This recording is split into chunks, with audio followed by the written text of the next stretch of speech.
Yo, bago ang lahat, unahin muna natin kung bakit biglang lumalakas ang pangalan ni LeBron at Giannis sa trade talks.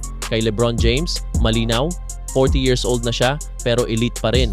Hindi stable ang Lakers situation, walang kasiguraduhan kung championship ready pa ang roster.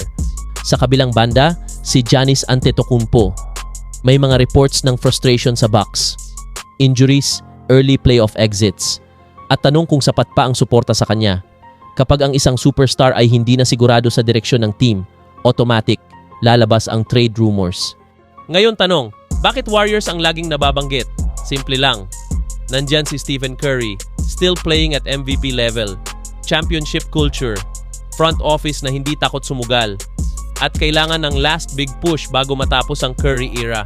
Kaya para sa mga superstar na gusto pa ng ring, Golden State is very attractive.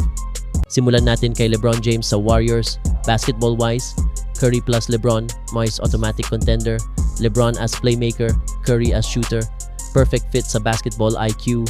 Pero eto ang problema, salary. Kailangan ng malaking package. Lakers ay ayaw basta-basta ibigay si LeBron. Warriors need to give up Jonathan Kuminga, Draymond Green or Jimmy Butler contract, draft picks. At tanong pa, handa ba ang Warriors isakripisyo ang future para sa 1 to 2 years kay LeBron? Kung championship ngayon ang goal, posibleng oo.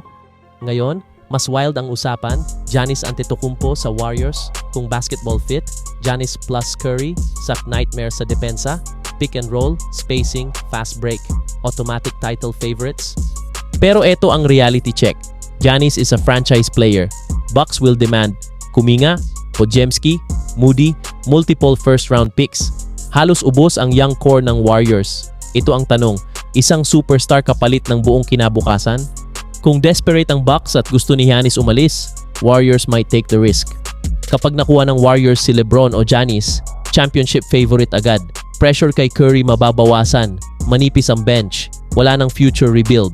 All in talaga. Kung hindi sila makakuha, posibleng minor trades lang.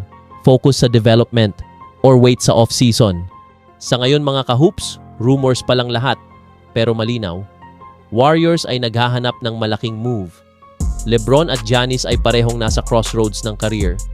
At kapag nag-align ang timing, salary at desperation, kahit imposible ngayon, nagiging posible sa NBA.